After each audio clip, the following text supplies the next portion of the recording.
Intervención psicológica. La intervención psicológica es el uso de principios y técnicas por profesionales acreditados para ayudar a las personas a comprender y superar problemas, prevenirlos o mejorar sus capacidades y relaciones.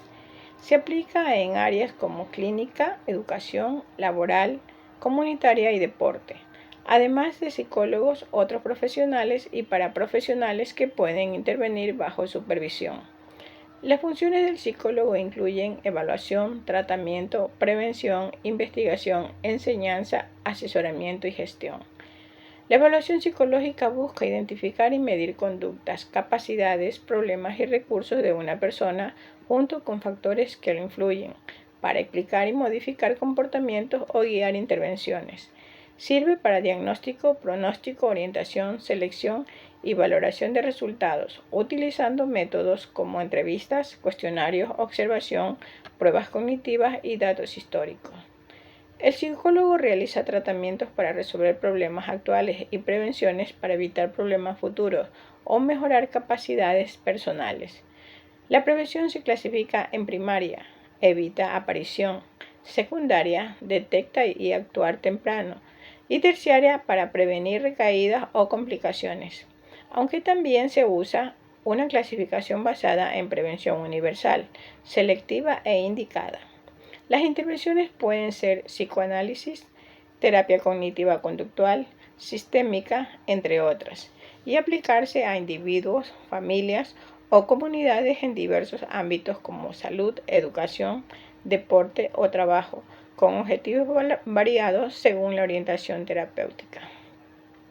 La intervención psicológica puede ser ambulatoria o en internado, individual o en equipo, con una duración variable, desde pocas sesiones hasta varios años, generalmente entre 5 y 50 sesiones semanales.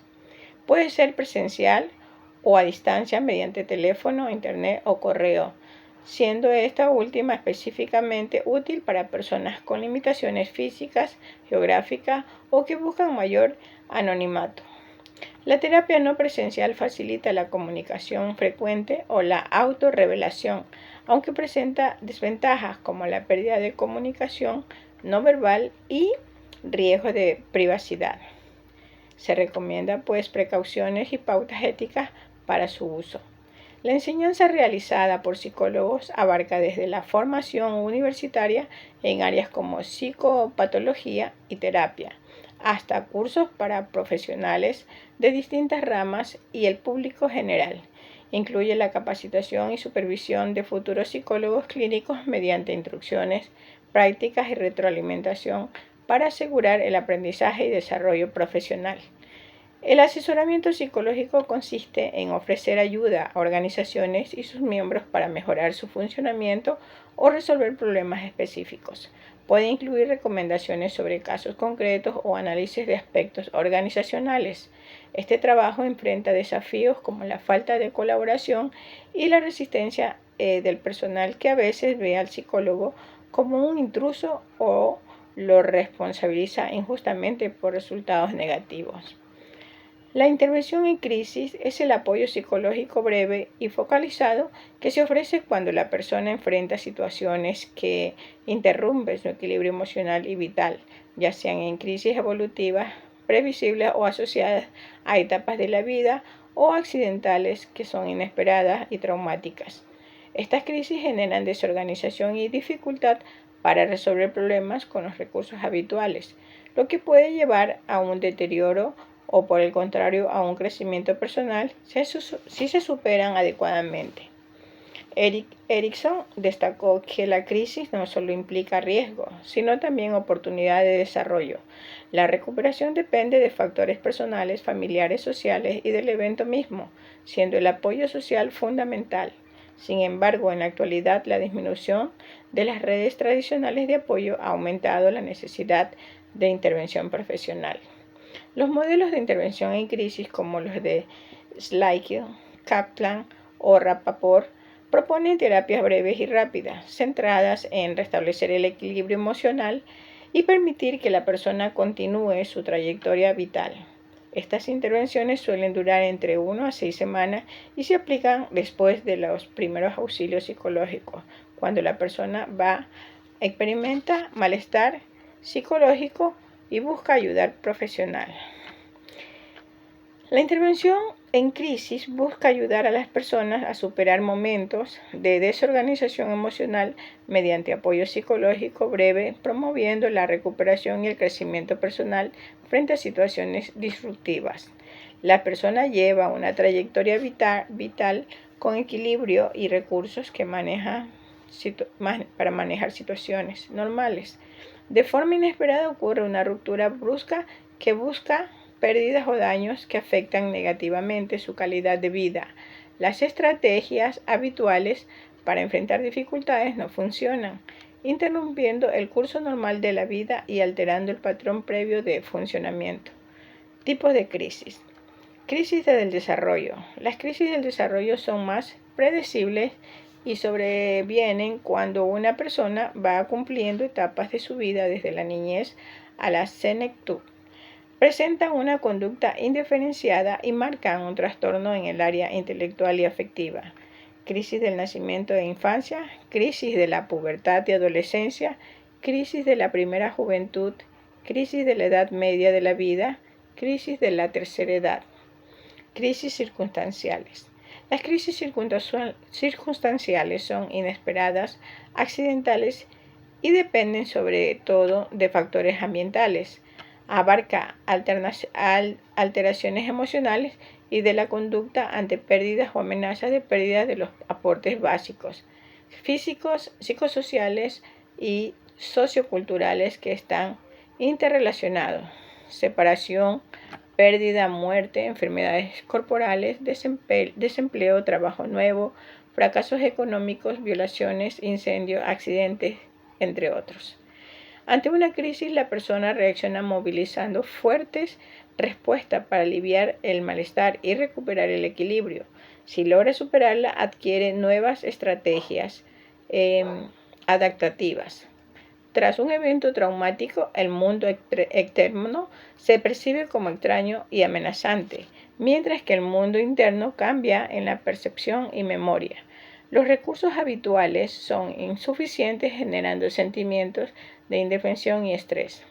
Las reacciones incluyen cambios en el pensamiento, emociones, conducta y funciones biológicas, influenciadas por factores genéticos de salud y personalidad, así como las características del evento.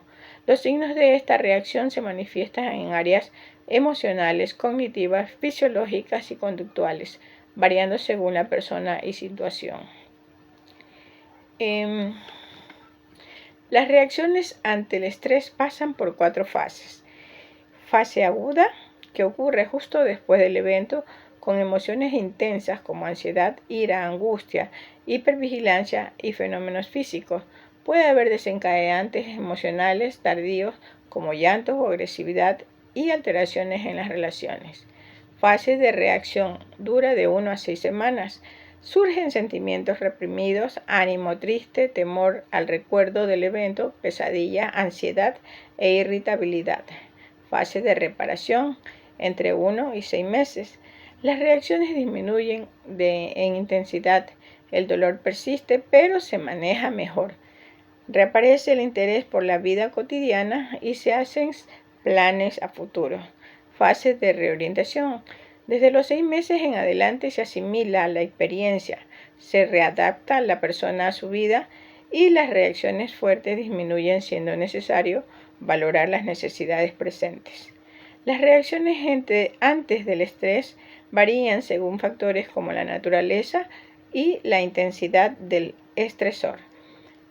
El momento y duración de los síntomas, la exposición, la edad, la experiencia, la personalidad y consecuencias del evento. Las variables que influyen en el afrontamiento de una crisis se dividen en personales, que es la biología, edad, sexo, grupo étnico, estilo personal, nivel socioeconómico, historia de aprendizaje, creencias, experiencias previas, situación y estilo de vida, momento vital, capacidad subjetiva de afrontamiento, patologías y redes sociales. de la situación, tipo, origen, magnitud del evento, grado de exposición y recursos disponibles. Consecuencias, pérdidas personales, significado de las mismas, intensidad y síntomas y estresores posteriores. La intervención en crisis es una estrategia para ayudar a una persona que enfrenta una desorganización grave tras una crisis no afrontada eficazmente. Su objetivo es recuperar el funcionamiento previo, restaurar el equilibrio emocional y mejorar la comprensión del suceso para activar recursos de afrontamiento. Se dividen en dos fases. Intervención en primera instancia, primeros auxilios psicológicos y manejo inmediato de crisis. Intervención en segunda instancia, proceso psicoterapéutico para superar los traumas derivados del evento. Los primeros auxilios psicológicos son una intervención breve e inmediata durante una crisis para apoyar la estabilidad emocional, física, cognitiva y social de las personas. Su objetivo es sacar a la persona del shock, activar sus recursos y facilitar el afrontamiento efectivo de la crisis mediante conceptualización del suceso, clarificación de pensamiento, manejo adecuado de emociones, control de percepciones catastróficas y sensación de amenaza y solución de problemas. Esta ayuda permite enfrentar la emergencia de manera eficaz y puede ser aplicada en ámbitos como el escolar por personal capacitado. Los trastornos de ansiedad se caracterizan por miedos y preocupaciones excesivas en situaciones sin peligro real, afectando la vida social, académica y laboral. Tienen causas genéticas y estresores vitales. Si se diagnostican según criterios del DSM y ICD, el trastorno del pánico implica crisis inesperadas, recurrentes y breves, máximo 60 minutos, de miedo intenso con síntomas físicos, conocidas como ataques de pánico. A menudo se asocian con agorafobia y suelen ser crónicos. El ataque de pánico es un episodio súbito de miedo intenso que puede confundirse con un infarto, siendo común en emergencias hospitalarias. Unidad 2. Corrientes cognitivo-conductual. La definición de terapia cognitivo-conductual es compleja y no existe un consenso total debido a la diversidad actual en sus enfoques. Inicialmente, la terapia de conducta tuvo principios claros basados en la psicología del aprendizaje, pero hoy esa relación es más débil y muchas prácticas se mantienen en teorías antiguas, tanto en el campo conductual como cognitivo. La TCC actual se caracteriza por ser una intervención psicológica basada en la psicología del aprendizaje y en la psicología científica. Utilizar técnicas con fundamentación científica experimental y también procedimientos clínicos basados en la experiencia, reconstructuración cognitiva, hipnosis, relajación, etc. Enfocarse en la conducta y sus procesos subyacentes conductual, cognitivo, fisiológico, emocional, considerando tanto comportamientos visibles como intensos y siendo medible. Emplear un enfoque empírico. Experimenta durante todo el proceso terapéutico, desde la evaluación hasta el diseño y valoración del tratamiento. Emplear un enfoque empírico. Experimenta durante todo el proceso terapéutico, desde la evaluación hasta el diseño y valoración del tratamiento. Integrar estrechamente la evaluación y el tratamiento, aunque hoy en día se usan también protocolos estandarizados basados en diagnósticos tradicionales para ciertos trastornos. A pesar de la pluralidad y ciertos distanciamientos, estos principios reflejan la esencia actual de TCC. Sin embargo, para avanzar es fundamental que la práctica clínica se base en la psicología experimental y que la comunicación entre investigación básica y clínica sea bidireccional y clara. Además, no basta con que la terapia funcione, sino que es clave entender por qué funciona para mejorar sus resultados y abordar sus limitaciones. La terapia cognitivo-conductual integra perspectivas terapéuticas constructivas y contextuales y aborda la disfunción clínica y la conducta desadaptada sin basarse en un único modelo general de conducta normal o anormal. La evaluación conductual alternativa a la evaluación tradicional ofrece una metodología coherente con los principios del TCC Esta evaluación pues guía al enfoque en los aspectos relevantes del caso y los procedimientos a seguir. Además, la evaluación conductual facilita la formulación clínica individualizada mediante el análisis funcional, integrando los juicios clínicos sobre problemas objetivos, variables causales, funciones del problema y factores modulares que influyen en el tratamiento. Los métodos del S pueden aglutinarse en torno a unas categorías generales que difieren en función de que se enfatice la medición directa o indirecta y el nivel de indiferencia que implique este tipo de medidas. Estas son pues entrevistas conductuales, observación conductual, evaluación cognitiva conductual y evaluación psicofisiológica. Las técnicas operantes forman un pilar fundamental en la terapia cognitivo-conductual desde sus inicios y siguen siendo muy eficaces. Se aplican especialmente para aumentar y mantener conductas deseadas. El reforzamiento positivo es una técnica clave que incrementa una conducta mediante la presentación de un estímulo agradable tras su emoción.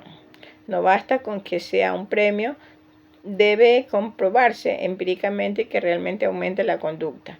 Además, la efectividad de un reforzador varía según la persona y la situación. Tipos principales de reforzadores positivos. Reforzadores primarios son los que satisfacen necesidades básicas, puede ser comida, bebida, y varían según el estado del individuo, hambre, saciedad. Reforzadores secundarios o condicionados se aprenden por asociación con reforzadores primarios u otros reforzadores por el dinero, elogios, efectos. Reforzadores tangibles. Objetos materiales que pueden ser primarios o secundarios, juguetes, ropa. Reforzadores sociales, atención, aprobación, elogios, gestos o contactos físicos que fortalecen la conducta y son fáciles de aplicar, sin costo y muy naturales en la interacción cotidiana. Las actividades reforzantes son conductas placenteras o habituales que aumentan la probabilidad de que se realice otra conducta menos frecuente. Según el principio de Premack, usar una conducta frecuente para reforzar una menos frecuente. El reforzamiento negativo aumenta la probabilidad de una conducta al eliminar un estímulo aversivo tras su realización. Por ejemplo, evitar una situación temida disminuye la ansiedad y refuerza la evitación. Los programas de reforzamiento regulan cómo y cuándo se aplican los reforzadores para mantener y aumentar conductas. Reforzamiento continuo, pues se refuerza la conducta cada vez que ocurre, ideal para instaurar conductas nuevas y débiles. Reforzamiento intermitente se refuerza solo en algunas ocasiones con dos tipos principales, que son programas de razón y programas de intervalo. El modelamiento de una técnica de la terapia cognitivo-conductual que consiste en reforzar progresivamente las aproximaciones sucesivas hacia una conducta meta, partiendo de conductas que ya están en el repertorio del individuo. Se refuerzan primero las respuestas más simples o parecidas y gradualmente solo las más cercanas a la conducta final hasta su consolidación. Para que el modelamiento funcione se deben definir claramente la conducta meta, evaluar el nivel actual de ejecución, seleccionar la conducta inicial para empezar, elegir los reforzadores adecuados, reforzar diferencialmente las aproximaciones. Esta técnica es útil para adquirir conductas simples o complejas, desde hablar o caminar en niños hasta habilidades deportivas o sociales, como en intervenciones clínicas. El encadenamiento es una técnica que conecta una secuencia de conductas simples o complejas en un orden específico para tomar una conducta final. Muchas actividades diarias, como tocar un instrumento o conducir, se componen de estas cadenas de pasos. Existen tres tipos de encadenamiento. Cadena total, que enseña y practica toda la secuencia completa en cada intento, paso por paso. Hacia adelante se enseña el primer paso y una vez dominado se añaden sucesivamente los siguientes, integrando cada nuevo paso con las anteriores. Hacia atrás se comienza enseñando el último paso de la cadena y se añaden gradualmente los pasos previos hasta llegar al inicio de la secuencia. La instigación es una técnica que facilita el aprendizaje de conductas difíciles mediante señales, instrucciones, gestos, modelos o guía física para iniciar y llevar a cabo la respuesta. Se usa especialmente en moldeamiento y encadenamiento. El desvanecimiento consiste en retirar gradualmente estas ayudas o instigadores a medida de que la conducta se consolida. Además, las instrucciones y reglas sociales pueden ser intervenciones directas que guían conductas. Para reducir o eliminar conductas, las técnicas operantes básicas son reforzamiento diferencial de otras conductas, extinción y castigo. El reforzamiento diferencial es una técnica para reducir conductas problemáticas reforzando otras conductas específicas. Reforzamiento diferencial de conductas incompatibles, RDI, se refuerza una conducta que puede ocurrir al mismo tiempo que la conducta problema, disminuyendo esta. Reforzamiento diferencial de conductas alternativas, RDA. Se refuerzan conductas que compiten con la conducta problema aunque no sean incompatibles. Reforzamiento diferencial de conductas funcionalmente equivalentes. Se refuerzan conductas alternativas que cumplen la misma función que la conducta problema y forma más adecuada. Reforzamiento diferencial de tasas bajas de respuestas. Se refuerzan respuestas cuando su frecuencia disminuye, útil cuando la conducta problema es muy frecuente. La extinción consiste en dejar de reforzar una conducta para que desaparezca. Es clave identificar los reforzadores que mantienen la conducta para eliminarlos. El proceso suele ser gradual, puede haber un aumento temporal de la conducta y puede reaparecer espontáneamente después de un tiempo, pero desaparece si no se refuerza. El castigo en condicionamiento operante es la reducción de una conducta tras la presentación de un estímulo aversivo o la retirada de un estímulo positivo. El castigo positivo se presenta un estímulo aversivo tras la conducta como dolor físico y críticas verbales para disminuirla. Castigo negativo se retira un estímulo positivo tras la conducta. Incluye tiempo fuera de reforzamiento.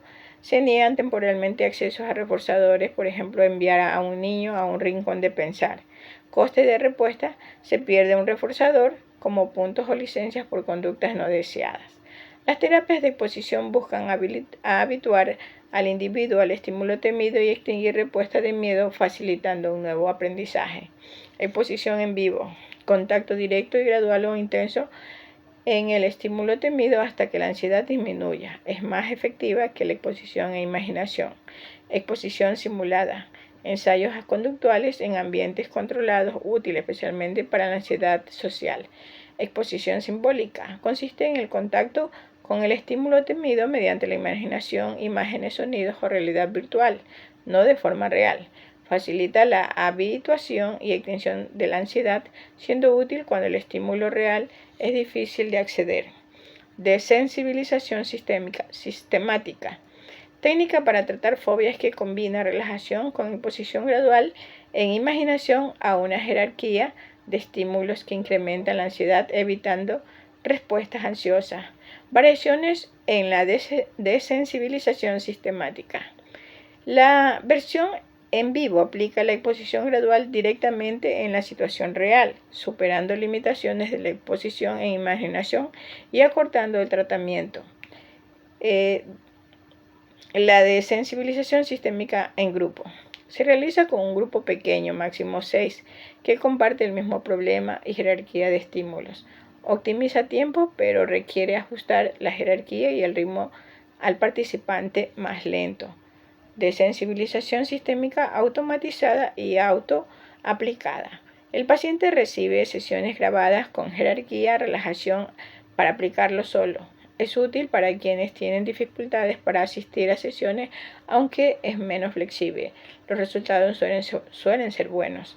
Relajación progresiva: técnica para reducir la activación muscular mediante tensión y relajación consciente de grupos musculares, facilitando la percepción y aumento de la relajación. Se trabaja inicialmente con 16 grupos musculares.